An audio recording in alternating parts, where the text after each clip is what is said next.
नमस्ते, मी प्राजक्ता पुन्हा एकदा तुम्हा सर्वांचं आपल्या यूट्यूब चॅनलमध्ये खूप मनापासून स्वागत करते। तर मैत्रिणींनो, आज आपण बघणार आहे 30 साइजचा प्रिन्सेस कट ब्लाउज।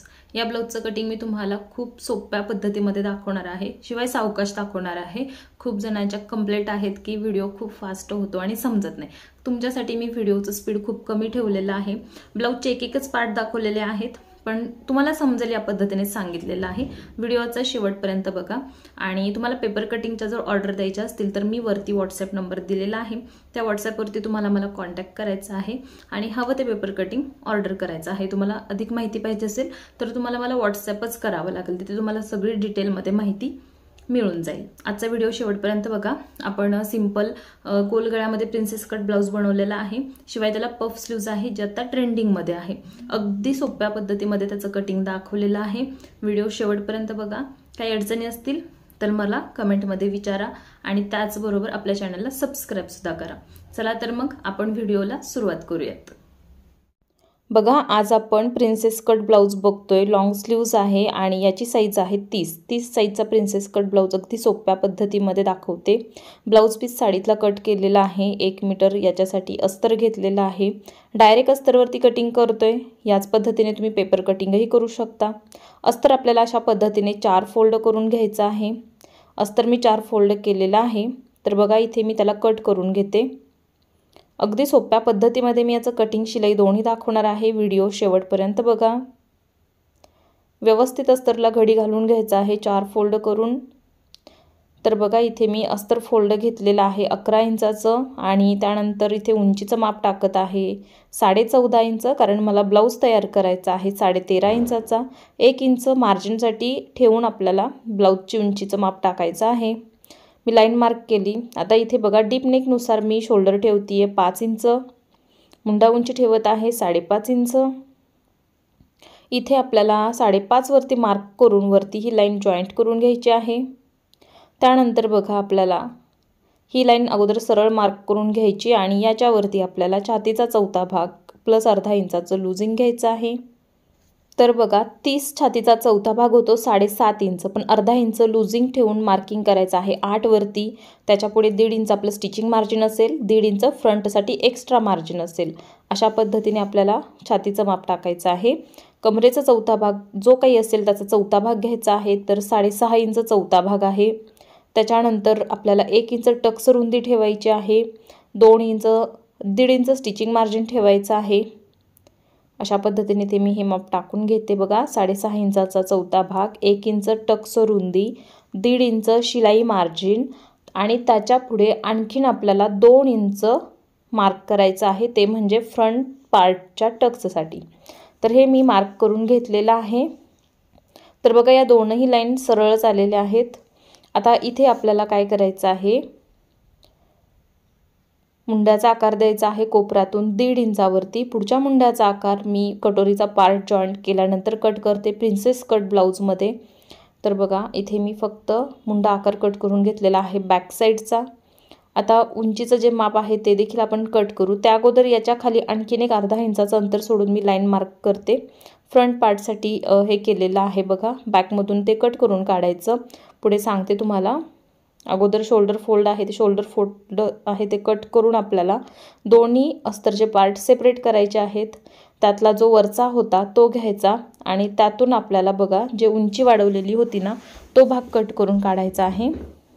आणि पाठीमागच्या भागातूनच आपल्याला 1.5 इंच आणि जे 2 इंच आपण एक्स्ट्रा मार्क केलेलं होतं बघा, शिलाई मार्जिन सोडून आणखीन पुढे 1.5 आणि 2चं जे मार्किंग केलेलं होतं ते बॅक पार्टमधून कट करून काढायचं आहे, कारण हे एक्स्ट्रा आहे, हे फक्त आपल्याला फ्रंट पार्टमध्ये हवं आहे। आणि खाली जे अर्धा इंच मी वाढवलं ते देखील मी बॅकमधून कट केलेलं आहे। आता फ्रंटची माप पण सांगते, त्या अगोदर याचा गळा पण कट करून घेते। सिंपल ब्लाउज आहे, कारण हा गळा रुंदी 2.25 इंच ठेवलेली आहे आणि उंची मार्क करत आहे बघा मी 11 इंचावरती, म्हणजे 10.5 इंचाचा हा गळा तयार होईल। खालचा ब्रॉडनेस 3 इंच ठेवलेला आहे। बॉक्स बनवायचा आणि याच्यामध्ये आपल्याला पाहिजे तो आकार देऊन घ्यायचा। हा सिंपल राऊंड शेपमध्ये ब्लाउज बनवायचा आहे, तर मी तसं त्याला मार्क करून घेतलं। आता मी याला कटिंग करून घेते। हे कटिंग झाल्यानंतर आपण आता फ्रंटचं कटिंग करूयात। अगदी सोपं आहे हे कटिंग सुद्धा, शेवटपर्यंत बघा। व्यवस्थित अगोदर अस्तर फोल्ड करून घ्यायचं आहे, घडी मागे पुढे झाली नाही पाहिजे याची। आता सगळ्यात अगोदर आपण गळ्याचं मार्किंग करूया, 2.25 इंच रुंदी आणि गळ्याची उंची। त्या अगोदर बघा इथे मी जे खाली अर्धा इंच वाढवलेलं होतं ना ते मार्क करून घेते, म्हणजे बघा 14.5 वर मार्किंग करते मी। टोटल हे अस्तर 15 इंच उंचीचं आहे, पण मी 14.5 वर मार्क केलं, कारण आपल्याला ते कट करून काढायचं आहे। पण कसं ते सांगते। इथे आपण अगोदर आता गळा मार्क करूया, 2.25 इंच रुंदी आणि 6.5 इंच गळ्याची उंची। 6चा गळा याचा तयार होईल। खालचा ब्रॉडनेस 3 इंच ठेवला आणि बॉक्स बनवून घेतला असा। उंची आवडीप्रमाणे कमी जास्त करा तुम्ही। इथे बघा आपल्याला प्रिन्सेस कटसाठी मार्क करायचा आहे 4 इंचावरती, कारण हा फ्रंट हुक ब्लाउज आहे म्हणून फोल्ड बाजूकडून करते। आणि वरून टक्स पॉइंट घ्या किंवा खालून घ्या। तर इथे मी घेणार आहे 10.5 इंचावरती आणि असा जे आकार आहे तो देऊन घेतला मुंढ्याच्या बाजूकडे। 2 इंच टक्स रुंदीचं माप टाकलं बघा आणि अशा पद्धतीने कटोरीचा शेप देऊन घेतला। आता ही कटोरी बऱ्याच जणांना बसवायला कमी पडते म्हणून अर्धा इंच या बाजूकडे असं वाढवायचे। मी तिरकं मार्किंग केलेलं आहे, व्यवस्थित बघा आणि त्याच पद्धतीने करा। आणि इथे आपल्याला बघा आपला छातीचा चौथा भाग प्लस 1.5 इंचाचं स्टिचिंग मार्जिन आणि प्लस त्याच्यामध्ये एक्स्ट्रा 1.5 इंच होतं ते आहे। आणि इथे बघा आपल्याला या बाजूकडे अर्धा इंचाचा टक्स कट करायचा आहे, तर मी ते देखील मार्किंग केलं। केलेल्या मार्किंग प्रमाणे मी याला कट करते, इथला फोल्ड पण कट करते, कारण मला हा ब्लाउज फ्रंट हुक बनवायचा आहे म्हणून। आणि इकडे आपल्याला हे जसं तिरकं मार्किंग केलेलं आहे त्याप्रमाणेच कटिंग करायचं। बऱ्याच जणांना कटोरी बसवायला कमी पडते म्हणून अशा पद्धतीने याचं कटिंग दाखवलेलं आहे मी। कटोरी कमी पडत नसेल तर तुम्ही सरळ लाईनमध्ये डायरेक्ट 14.5चं कटिंग केलं तरी चालेल, किंवा असं अर्धा इंच वाढवून घेतलं तरी चालेल, त्याने काही जास्त फरक पडत नाही। फ्रंट पार्टचं कटिंग झालं। आता आपण बाही कट करूया, त्याच्यासाठी मी अस्तर 4 फोल्ड केलेलं आहे। सगळ्यात अगोदर घडी सांगते याची बघा, 8.5 इंच ठेवते मी। 8.5 इंच का, लुजिंग सहित आपण चौथा भाग टाकलेला आहे ब्लाउजचा 8 इंच। अर्धा इंच घडी जास्त घ्यायची, 8.5 वर मार्क करायचं। आणि खाली इथे किनार आहे अस्तरची, तर ती अगोदर मी कट करून काढते, कारण ही आपण बाही पफ बनवतोय जे आता ट्रेंडिंगमध्ये आहे। त्यांना नॉर्मल हवं आहे तर मी त्याच पद्धतीने त्यांना बनवून देणार आहे।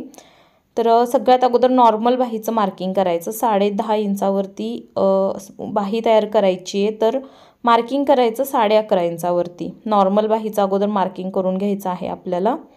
11.5 वरती उंचीचं माप टाकलेलं आहे, 10.5ची बाही तयार होणार आहे। 3.5 इंच आकार देण्यासाठी बाहीला उतार दिला आणि असा मार्क करून घेतला। त्यानंतर आपल्याला काय करायचं आहे, बाहीचा राऊंड किती आहे त्याचा निम्मा करायचा, तर 4.5 आणि प्लस त्याच्यामध्ये 1.5 इंचाचं स्टिचिंग मार्जिन। तर इथे हे मार्जिनचं माप टाकलं की आपल्याला ही लाईन अशी जोडून घ्यायची आहे। आता बघा ही पफ स्लीव्ज आहे, तर याला उंचीमध्ये आणखीन वाढवावी लागते। जेवढी तुम्हाला वाढवायची आहे तेवढी तुम्ही वाढवू शकता। मी फक्त 3 इंचाने वाढवणार आहे, जास्त नाही, म्हणून 3 इंचावरती त्या बाहीच्या वरती मार्क केलं मी, कारण जास्त पफ नको आहे, अगदी नॉर्मल हवा आहे त्यांना, तेवढंच मी मार्क करून घेतलेला आहे। आणि हा जो शेप आहे तो यात असा मिळवून घ्यायचा आहे, तर मी मिळवून घेतला। तुम्ही पण याच पद्धतीने घ्या। वरची उंची तुम्ही 5 इंचापर्यंत वाढवू शकता, त्याच पद्धतीने त्याचा पफ देखील बनेल। केलेल्या मार्किंगप्रमाणे मी याला कट करून घेते। अगदी सोपी बाही आहे, तुम्हाला स्टिचिंग करताना दाखवते त्याचं कसं करायचं आहे ते। तर बाहीचं अस्तर पण आपल्याला कट करून झालेलं आहे। जिथे आपण उंची वाढवली तिथे असे 2 मी नॉच देऊन घेतले, एक सेंटरचा आणि एक जेवढी उंची वाढवली तेवढा, म्हणजे समजेल आपल्याला प्लीट्स कुठून टाकायला स्टार्ट करायच्यात त्या। आता इथे सगळं अस्तर आपलं कट झालेलं आहे। आता हे सगळे अस्तरचे जे पार्ट आहेत ते मी या मेन ब्लाऊज पीसवरती कट करून घेते, अर्धा इंच वाढवून। माझं कटिंग झालेलं आहे। तुम्ही पण तुमच्या ब्लाऊज पीसवरती पार्ट कशा पद्धतीने ॲडजस्ट होतात बघा आणि त्या पद्धतीने त्याला कट करून घ्या। बघा बाहीचं जे शिलाई आहे ना त्याची सुरुवात आपण करूयात बाहीपासून। तर बाहीचं कसं असतंय बघा, आपण पुढचा मुंडा अजून कट केलेला नाही त्यामध्ये, म्हणून काय हरकत नाही। तर काय करायचं, मेन कपडा जो आहे तो समोरासमोर ठेवून काय करायचं, त्याच्यावरती अस्तरचं कापड ठेवायचं। मेन कपड्याची सरळ बाजू वर असायला पाहिजे, हे पण लक्षात ठेवा। खालच्या बाजूकडून अर्धा इंचाचं मार्जिन ठेवून तुम्हाला इथे शिलाई देऊन घ्यायची आहे। अर्धा इंचाचं मार्जिन ठेवून इथे मी शिलाई देऊन घेतली। आता इकडे आपल्याला काय करायचे, या बाजूकडे अस्तर करायचं आणि त्या अस्तरच्या खाली ते मार्जिन असायला पाहिजे आणि यावरून आपल्याला शिलाई देऊन घ्यायची आहे। आता बघा या बाजूकडे शिलाई दिल्यानंतर काय होतं, हे जे अस्तर आहे ना ते आतल्या बाजूकडे अगदी सहज फोल्ड होतं, त्याचबरोबर आतलं अस्तर बाहेरच्या बाजूकडे दिसतही नाही, म्हणून ती दाब शिलाई द्यायची, फिनिशिंग शिलाईचं चांगलं येतं। अस्तर मी आतमध्ये फोल्ड केलं आणि आता इथे मी वरून शिलाई देऊन घेत आहे याच्या किनारीला, अगदी बारीक शिलाई आणि किनारीला द्यायची। वरून लेस वगैरे जर काय असेल ब्लाऊज पीसमध्ये आली तर ती तुम्ही तुमच्या पद्धतीने लावून घ्या इथे। तर हा काठपदराच्या साडीतला ब्लाऊज होता, तर याला लेस वगैरे काही आलेली नाही आणि याच्यावरचं जे वर्क आहे ते पण सेम आहे, त्यामुळे एवढं काही ते दिसून येत नाही। ती शिलाई झाल्यानंतर सगळ्या अस्तरवरती शिलाई देऊन घ्यायची आणि बाजूचं जे काही एक्स्ट्रा कापड असेल ते कट करून काढायचं आहे। आता इथे बघा मी तुम्हाला एकच बाही दाखवणार आहे, याच पद्धतीने तुम्ही दुसरी तयार करून घ्या। खूप साऱ्या कमेंट येत आहेत व्हिडिओ खूपच फास्ट होतात म्हणून, तर मग मी ठरवलेलं आहे की पूर्ण स्टिचिंग नाही दाखवायचं, ब्लाऊजमधले सगळे एक एक पार्ट दाखवायचे आणि व्यवस्थित दाखवायचे, अगदी सावकाश। तर मी त्या पद्धतीने व्हिडिओ बनवण्याचा प्रयत्न केलेला आहे। यात पण काही कमी वाटत असेल तर मला सांगा, तसे आपले चेंजेस होतील व्हिडिओमध्ये। आता जिथे आपण नॉच दिलेला होता अस्तरवरती ते एकदा आणखीन असं मी नॉच देऊन घेते, त्यामुळे काय होईल मला प्लीट्स टाकायला कुठून सुरुवात करायची हे समजेल। आणि सेंटर पण याचा काढूयात, कारण या ज्या चून असतात ना याच्या, त्यांचं डायरेक्शन समोरासमोर आलं पाहिजे, तर तो पफ बनतो छान, त्याचं डिझाइन दिसतं। सी आकारामध्ये चून आहेत त्या पडल्या पाहिजेत आपल्या। बघा आता या बाजूकडचं मी इकडे असं डायरेक्शन ठेवते आणि हे तुमच्या आवडीप्रमाणे चून याच्या तुम्ही घेऊ शकता। मग एवढ्या स्पेसमध्ये तुम्ही 3 घ्या, 4 घ्या, 5 घ्या, 2 घेतल्या तरी हरकत नाही, पफ तेवढाच येईल, घड्या जास्त पडणार नाहीत। आणि जास्त अशा घड्या हव्या असतील, त्याचं डिझाइन हवं असेल तर तुम्ही वाढवू पण शकता, पण दोन्हीकडे सेम टाका। इकडे 4 टाकला तर या बाजूकडे पण 4 टाका, डायरेक्शन दोन्हीचं समोरासमोर आलं पाहिजे, हे लक्षात ठेवा। बघा सेंटरपर्यंत त्या बाजूच्या आणि इकडच्या सेंटरपासून इकडे अशा हे आपल्याला टाकायच्या आहेत। बघा मी कशा पद्धतीने घेतल्यात। दुसरी बाही मी याच पद्धतीने तयार करून घेणार आहे, तुम्हाला एक दाखवली आहे, नक्कीच तुम्हाला समजली असेल, नसेल समजली तर मला सांगा। बघा माझ्या दोन्ही झालेल्या आहे, दोन्ही चेक करायचे। या बाहीला मी शक्यतो पुढचा मुंड्याचं कटिंग नाही करत, कारण तशी मला नाही गरज वाटत, पफ म्हणजे फुगा वगैरे येत नाही। त्यानंतर इथे मी आता बॅक पार्ट घेतलेला आहे। बॅक पार्ट अगदी सिंपल आहे, या ब्लाऊजला पायपिंग करायचे, तर आपण बॅक अगोदर तयार करून साईडला ठेवूयात। मेन कपड्यावरती मी अस्तर जॉईंट करून घेणार आहे आणि साईडचा जो काही एक्स्ट्रा कपडा असेल तो कट करून घेते। बघा या ब्लाऊजचं पेपर कटिंग तुम्हाला ऑर्डर करायचं असेल तर वरती स्क्रीनवरती तुम्हाला नंबर दिसत आहे व्हॉट्सॲपचा, त्याच्यावरती तुम्हाला मेसेज करायचा आहे, तुमचा पूर्ण पत्ता आणि कोणत्या प्रकारचं किट हवं आहे ते सांगायचं आहे, तुम्हाला ऑर्डर पोहोचवली जाईल। तर या पद्धतीने आपल्याला अस्तरवरती सगळीकडे हात फिरवून जॉईंट करून घ्यायचं आहे। बऱ्याचदा बघा अस्तरमध्ये मेन कपड्यामध्ये फुगा येतो आणि त्याच्यामुळे ब्लाऊजचं फिनिशिंग चांगलं दिसत नाही, तर तसं होऊन द्यायचं नाही आपल्याला, वेळ लागू देत, अस्तर छान व्यवस्थित बसवायचं आहे। हवं तर याला सगळ्या बाजूकडे तुम्ही पिना लावून घ्या, ज्या आपल्या टाचन पिना येतात ना त्या, आणि मग तुम्ही शिलाई करा, जर नवीन असताल तर सांगते। आणखीन एक सोपी पद्धत मी अपलोड केलेली होती पण त्याला खूप दिवस झाले, त्यामध्ये मी अस्तरला ना फेविकॉल वापरून साईडने अस्तर जॉईंट करत होते, त्यामुळे खूप वेळ वाचत होता आणि अस्तर व्यवस्थित त्याला जॉईंट होत होतं। पण ती पद्धत सगळ्यांनाच आवडेल असं नाही, म्हणून तुम्ही पिना लावून अस्तर जॉईंट करू शकता। मी बघा बाजूचं सगळं एक्स्ट्राचं जे काही कापड आहे ते कट करून घेतलेलं आहे। प्रिन्सेस कट ब्लाऊज जे आहेत ना ते आपल्या चॅनलवरती 28 साईजपासून 40 साईजपर्यंत आहे, त्यामध्ये डीप नेक पण आहेत, बोट नेक पण आहेत। थोडंसं चेक करावं लागेल व्हिडिओ लिस्टमध्ये, पण तुम्हाला व्हिडिओ मिळून जातील। आजचा आहे तो आपला आहे 30 साईजचा, तर हा व्हिडिओ शेवटपर्यंत बघा। अस्तर जोडल्यानंतर मी कमरेचा सेंटर काढला, त्याच सेंटरपर्यंत इथे मी साईड पार्ट फोल्ड करून घेतला, अर्धा इंच रुंदी आणि 4 इंच उंची या साईजचा इथे मी टक्स घेते। बघा या टक्ससाठी आपल्याला डबल शिलाई द्यायची आहे, याच्या किनारीला पण एक शिलाई द्यायची, जेणेकरून टक्स आतमध्ये फिनिशिंग त्याचं चांगलं दिसतं। हे तिथपर्यंतच फोल्ड करायचं आहे सेंटर लाईनपर्यंत, आणि इथे अर्धा इंच रुंदी आणि 4 इंच उंची या साईजचा टक्स घ्यायचा आहे। या पद्धतीने टक्स घेऊन बघा दोन्हीतलं अंतर सेम राहतं। ब्लाऊज फिटिंग केल्यानंतर टक्समध्ये जे अंतर बऱ्याच जणांचं तुम्ही पाहिलं असेल ते खूप जास्त होतं, एकतर कमी होतं किंवा सेम राहत नाही, टक्स तिरका येतो, तर हे सगळे प्रॉब्लेम यामध्ये येत नाहीत। आता हा बॅक पार्ट पुन्हा एकदा मी फोल्ड करत आहे अगदी टोकाला टोक मिळवून, आणि इथे अर्धा इंच उंची आपल्याला कमी करायची आहे, पण ती कशी बघा क्रॉसमध्ये. त्याचं कारण सांगते. आपण टक्स घेतल्यामुळे बघा हा पार्ट आपला तिरका झालेला आहे. तर हे जे तिरकं आहे, जे क्रॉस आहे ते काढण्यासाठी हे कटिंग करायचं. हे असं कटिंग केल्यानंतर आपला बॅक आहे तो अगदी सरळ रेषेमध्ये येतो असा. अगोदर तसंच ठेवला असता तर थोडासा, जास्त नाही पण थोडासा तिथं कर्व आकार बनतो, तर तो नको आहे आपल्याला, म्हणून मी ते कटिंग करते. फ्रंटमध्ये पण करते आणि बॅकमध्ये पण करते. तर पूर्ण ब्लाऊज बघा तुम्ही, म्हणजे तुम्हाला समजेल. आता अर्धा इंचाचं मार्जिन घेऊन इथे मी ही पट्टी जॉईंट केली. पट्टी मी फोल्ड घेतली आहे, पण तुम्ही सिंगल घ्या, पण एका बाजूकडून पट्टीला फोल्ड करावं लागतं. आता बाहेरच्या बाजूकडे मार्जिन घेतलं, वरून मी दाब शिलाई देऊन घेते आहे. ही दाब शिलाई देऊन घेतल्यानंतर आतमध्ये पट्टी फोल्ड करायची आणि याच्या किनारीला एक शिलाई देऊन घ्यायची आहे आपल्याला, अशा पद्धतीची.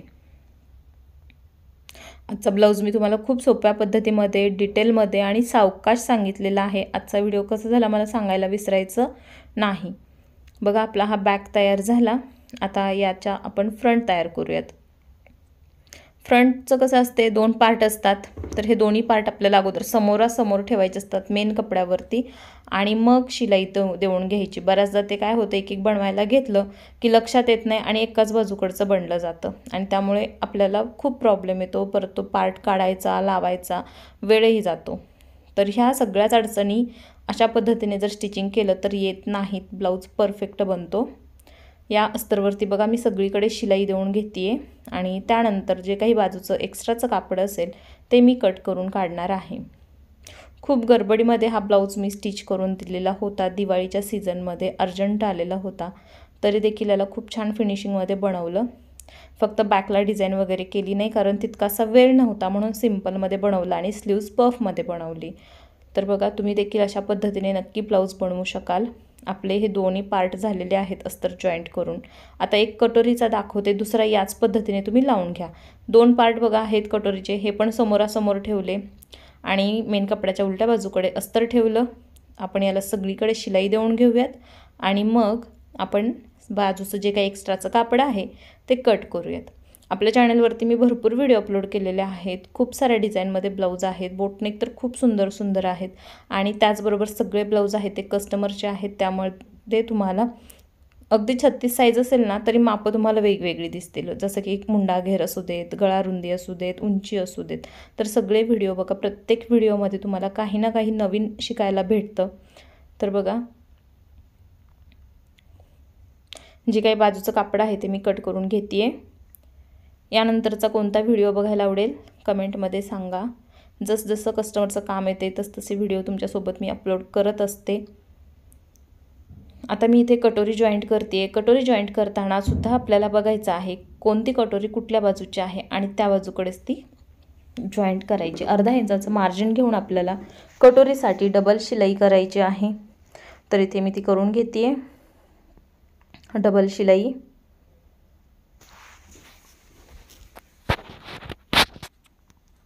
इथे बघा डबल शिलाई देऊन घेतली, आणि पफसुद्धा अगदी परफेक्ट येतो यामध्ये. तुम्हाला पॅडेड ब्लाऊज जर बघायचं असेल 30 साईजमध्ये मला नक्की सांगा, मी तो पण तुमच्यासोबत नक्की शेअर करेन.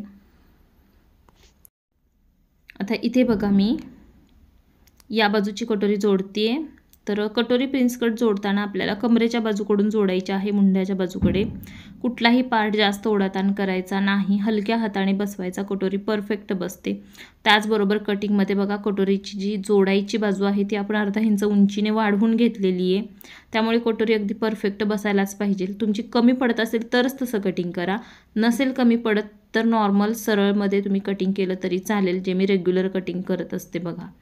आता मुंड्याचा आकार याचा कट केलेला नव्हता, आपण फक्त पाठीमागचाच केला होता. तर असं पार्ट एकावर एक ठेवायचं. अर्धा इंच आतल्या बाजूकडे आपल्याला याची गोलाई कट करायची आहे, आठवणीने ठेवायचं नाही.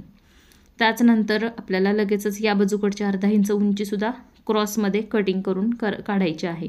आपण बॅकमध्ये पण काढली, आठवते का बघा, सेम तशीच फ्रंटमध्ये पण काढायची आहे. नाही काढली तर अर्धा इंचाने हा पार्ट आपला उंचीला जास्त होईल, त्यामुळे बाहीतलं जे फिटिंग आहे ते पूर्णपणे बिघडेल, पॉईंट त्याचे समोरासमोर येणार नाहीत. तर याची काळजी घ्या. आता लगेचच आपल्याला याची हुक आणि आईपट्टी लावून घ्यायची आहे. हुक आईपट्टी लावण्याची पद्धत सोपी आहे. आईपट्टी असेल तर मेन फॅब्रिक घ्या, 1/2 इंचाचं मार्जिन ठेवून आपल्याला शिलाई करायची आहे. मेन पार्टच्या उलट्या बाजूकडे ही पट्टी बसवायची असते, सरळ बाजूकडे फोल्ड करायची असते. तर ती अशा पद्धतीने इथे मी ही पट्टी अशी फोल्ड करून घेते. किनारीला याची शिलाई द्यायची आहे आपल्याला. ही शिलाई दिल्यानंतर याच्या मध्यभागी एक पट्टीला शिलाई द्यायची, त्याच्यामुळे त्याचं फिनिशिंग चांगलं दिसतं. एक्स्ट्राची पट्टी असेल ती कट करून काढायची आहे व्यवस्थितरित्या. त्यानंतर सेम हीच पद्धत हुकपट्टी लावण्याची, फक्त ही बाजू आहे ती सरळ आहे, म्हणजे सरळ बाजूकडून बसवायची आणि आतल्या बाजूकडे ही पट्टी फोल्ड करायची.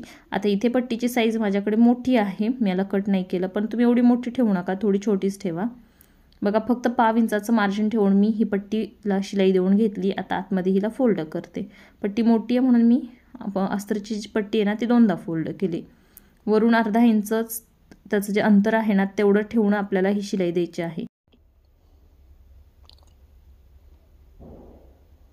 तर बघा इथे आपली हुकपट्टी पण लावून झाली. एक्स्ट्रा जी काही पट्टी असेल ती कट करायची आहे. आता आपण याला चेक करून घेऊया दोन्हीची उंची सेम आहे का. नसेल तर आपल्याला कट करून याला सेम करावं लागेल. आता इथे आपल्याला कंबरपट्टी जॉईंट करून घ्यायची आहे. तर बघा मी अर्धा इंचाचं मार्जिन घेऊन इथे शिलाई करणार आहे. पुढच्या बाजूकडे पट्टी फोल्ड करून ठेवली आहे आणि पट्टी मी डबल वापरते, पण तुम्ही सिंगल वापरली तरीही चालेल. एका बाजूकडे पट्टी फोल्ड करून घ्यायची, अर्धा इंचाचं मार्जिन घेऊन शिलाई करायची. पट्टी बाहेरच्या बाजूकडे करून एक शिलाई देऊन घ्यायची. त्यानंतर पूर्ण पट्टी आतमध्ये फोल्ड करायची आणि याच्या किनारीला शिलाई करून घ्यायची आहे. सेम याच पद्धतीने दुसऱ्या पार्टला पण आपण पट्टी बसवून घेऊयात. बघा एकदम छान फिनिशिंगमध्ये ब्लाऊज तयार झाला की कमरेला हात शिलाई करून घ्यायची. वरती मी शिलाई देत नाही, बरेच जणांचं पाहिलेलं आहे की वरच्या बाजूकडे शिलाई देतात, पण ते दिसायला योग्य दिसत नाही. भले तुम्ही तुमच्या शिलाईमध्ये 10 रुपये 20 रुपये एक्स्ट्रा चार्ज घ्या, पण वरच्या बाजूकडे तुम्ही शिलाई न करता हात शिलाई करा. या पट्टीसाठी ब्लाऊज खूप छान दिसतो. पुढून पट्टी मी फोल्ड केली. आता आतमध्ये फोल्ड करून किनारीला शिलाई देऊन घ्यायची आहे. तर बघा आपला अशा पद्धतीने फ्रंट पण तयार झाला, बॅक झाला, बाही झाली. आता आपण याचे शोल्डर जॉईंट करून याला बाही जॉईंट करून मग ब्लाऊजचं फिटिंग करूयात. पायपिंग मी या व्हिडिओमध्ये दाखवलेलं नाही, कारण बऱ्याच व्हिडिओमध्ये मी पायपिंग दाखवते. व्हिडिओ मोठा होतो तर एखादा सेपरेट बनवेल आणखीन, जर तशी तुमची इच्छा असेल तर. बघा एकदा चेक करून घेतलेली आहे मी. पुन्हा एकदा हुकाई पट्टी सेम आहे का, तर अगदी सेम आहे. त्या अगोदर इथे मी आता शोल्डर जॉईंट करते. गळ्याच्या बाजूकडून आपल्याला पार्ट मिळवून ठेवायचे आहेत. अर्धा इंचाचं मार्जिन घ्यायचं, डबल शिलाई करून घ्यायची आहे. सेम इकडे पण असंच अर्धा इंचाचं मार्जिन ठेवून डबल शिलाई करायची. बघा शिलाई देऊन झाली. आता ही शिलाई दिल्यानंतर आपल्याला मुंड्याच्या बाजूकडे उंची चेक करायची आहे. पार्टची कमी जास्त वाटते का, वाटत असेल तर आपल्याला कट करून लेवल करायचे. कारण बघा बाहीची उंची मग कमी जास्त होते आतल्या बाजूकडची, आणि बाहीतले जॉईंट असतात ते सेम येत नाहीत. खूप जणांचा हा प्रॉब्लेम आहे. तर हे आपण चेक करत नाही, तर हे चेक करायचं आणि सवय ठेवायचीच आहे.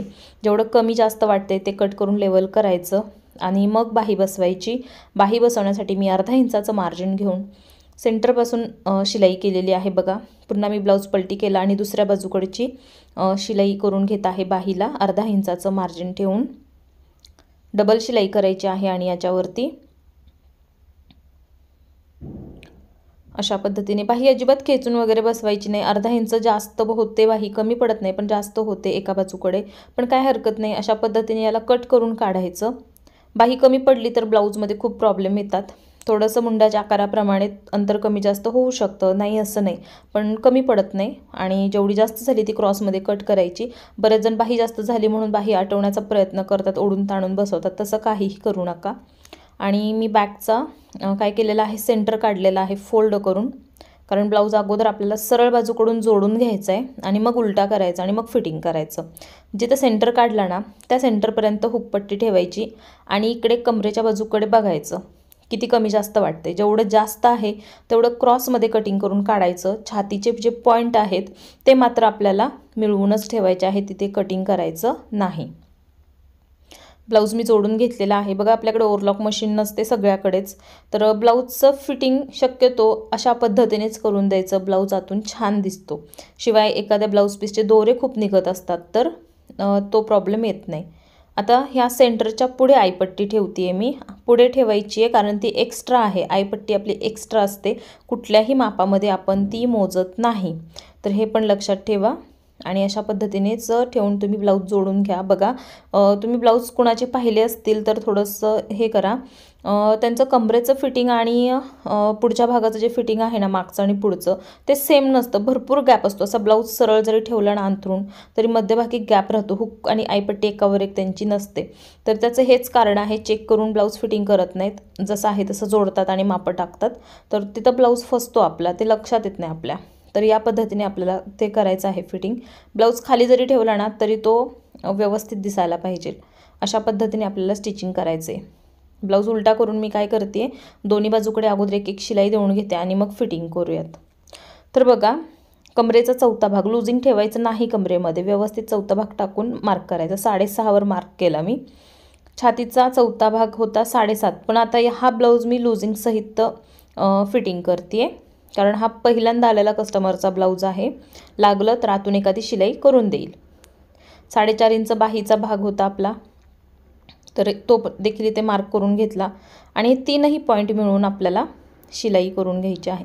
बघा ब्लाऊज भरपूर शिवले असतील, त्या कस्टमरचं माप माहिती झालं असेल फिटिंग केल्यानंतर आपल्याला काय करावं लागतं ते, त्यावेळी मात्र मग आपण त्या भागाने म्हणजे चौथ्या भागाने फिटिंग करतो. पण हा पहिलाच कस्टमरचा ब्लाऊज आहे, तर त्यावेळी मी काय करते, जेवढा चौथा भाग ठेवून मी कटिंग केला ना त्याच मापाने फिटिंग पण करते. लागली तर एखादी फक्त 1/5 इंचाची शिलाई करावी लागते साईडने आणि ब्लाऊज परफेक्ट फिटिंग होऊन जातो. तर अशा पद्धतीने याच्या साईडला आणखीन एक्स्ट्रा 3 शिलाई देऊन घ्यायच्या. 1/5 इंच अंतर ठेवून, जास्त अंतर ठेवायचं नाही. बघा अगदी सरळ रेषेमध्ये आपलं हे फिटिंग झालेलं आहे. ब्लाऊजचं फिनिशिंग खूप परफेक्ट आलेलं आहे. अशा पद्धतीने बघा इकडे पण तेच माप, इथं हुकपट्टी आहे तिथून मोजायचं आहे. मग 6.5 इंच कमरेचा चौथा भाग, 8 इंच छातीचा चौथा भाग लूजिंग सहित 8 आहे. चौथा भाग बॉडीवरती घेतला तेव्हा 7.5 येत होता कारण 30 इंच छाती होती. पण कसं असतं बॉडी मेजरमेंट तयार ब्लाऊज केल्यानंतर थोडंसं वेगळ्या पद्धतीनेच बसतं. अगदीच चौथ्या भागाने कराल तर काही लोकांना ब्लाऊज खूप टाईट बसतात, मग तो अंदाज येत नाही आपल्याला. पण एका ब्लाऊजचं फिटिंग करून जर तसं त्यांना आपण दिलं तर त्यावर लगेच समजतं की यांना आपण या मापाने फिटिंग केलेलं होतं, तर एवढी शिलाई करावी लागेल आणखीन. तर हे असं आहे, तर तुम्ही नक्की ट्राय करून बघा. बघा डीप नेकमध्ये मी काय करत असते, अर्धा इंचाचं लूजिंग ठेवून ब्लाऊज कट करते आणि बोटनेक पॅटर्न असेल, कॉलर असेल किंवा बंद गळ्याचं असेल त्यामध्ये मी 1 इंचाचं लूजिंग ठेवते. तर हे माझं कंपल्सरी असंच माप आहे. कुठल्याही साईजसाठी हाच फॉर्म्युला आहे. ह्याच ब्लाऊज मापाने माझं कटिंग असतं. तर तुम्ही ट्राय केलं असेल तर नक्की सांगा तुमचे ब्लाऊज कसे बसतात. मला खूप जणांच्या कमेंट येतात खूप छान छान, तर तुम्ही देखील नक्की सांगा तुम्हाला ब्लाऊज आजचा कसा वाटला ते. आता ब्लाऊजचं याला मी पायपिंग करून घेते, गोल्डन पायपिंग करणार आहे, पण यामध्ये मी ते दाखवलेलं नाही कारण आणखीन 5 मिनिटाचा व्हिडिओ मोठा झालेला असता आणि त्याची मला काहीच गरज वाटत नाही कारण प्रत्येक व्हिडिओमध्ये पायपिंग असतंच. तर आज नाही दाखवलेलं कारण ह्याचं पूर्ण आहे म्हणून. बघायचं असेल तर मला नक्की सांगा, मी एखाद्या व्हिडिओमध्ये ते दाखवेन तुम्हाला. तर बघा खूप छान फिनिशिंगमध्ये मी याचं पायपिंग करून घेतलेलं आहे. पायपिंगची पद्धत माझी खूप सोपी आणि परफेक्ट आहे. तुम्हाला बघायचं असेल तर सांगा. आणि आजचा ब्लाऊज कसा झाला हे देखील सांगा. 30 साईजचा प्रिन्सेस कट ब्लाऊज आहे हा. शिवाय आपण यामध्ये छान अशी ट्रेंडिंग स्लीव्ज बनवलेली आहे, ती पण सोप्या पद्धतीमध्ये दाखवलेली आहे. तुम्ही नवीन असताल ना तरी देखील हा ब्लाऊज बनवू शकताल. आता मी छान असं याला प्रेस करून घेते, पाठीमागे नॉट लावते आणि फायनल लुक हा आपल्या ब्लाऊजचा असा आहे. खूप गडबडीमध्ये स्टिचिंग केलेला होता, खूप परफेक्ट झालेला आहे. अगदी 1 तासात हा ब्लाऊज होतो. नक्की ट्राय करा. तुमचा ब्लाऊज कसा झाला मला नक्की सांगा. ब्लाऊजचं पेपर पॅटर्नसाठी मी वरती तुम्हाला व्हॉट्सॲप नंबर दिलेला आहे, त्याच्यावर तुम्हाला मला व्हॉट्सॲप करायचं आहे आणि तुमची ऑर्डर कन्फर्म करायची आहे. हर एक प्रकारच्या तुम्हाला ब्लाऊजचे पॅटर्न मिळून जातील, जे तुम्ही सांगताल ते, अगदी सिंगल पॅटर्नमध्ये सुद्धा. तर बघा इथे अशा पद्धतीने हा ब्लाऊज कंप्लीट झालेला आहे. यानंतरचा कुठला व्हिडिओ बघायला आवडेल ते पण सांगा. चला तर मग पुन्हा भेटूयात आपण अशाच एका नवीन व्हिडिओमध्ये. धन्यवाद.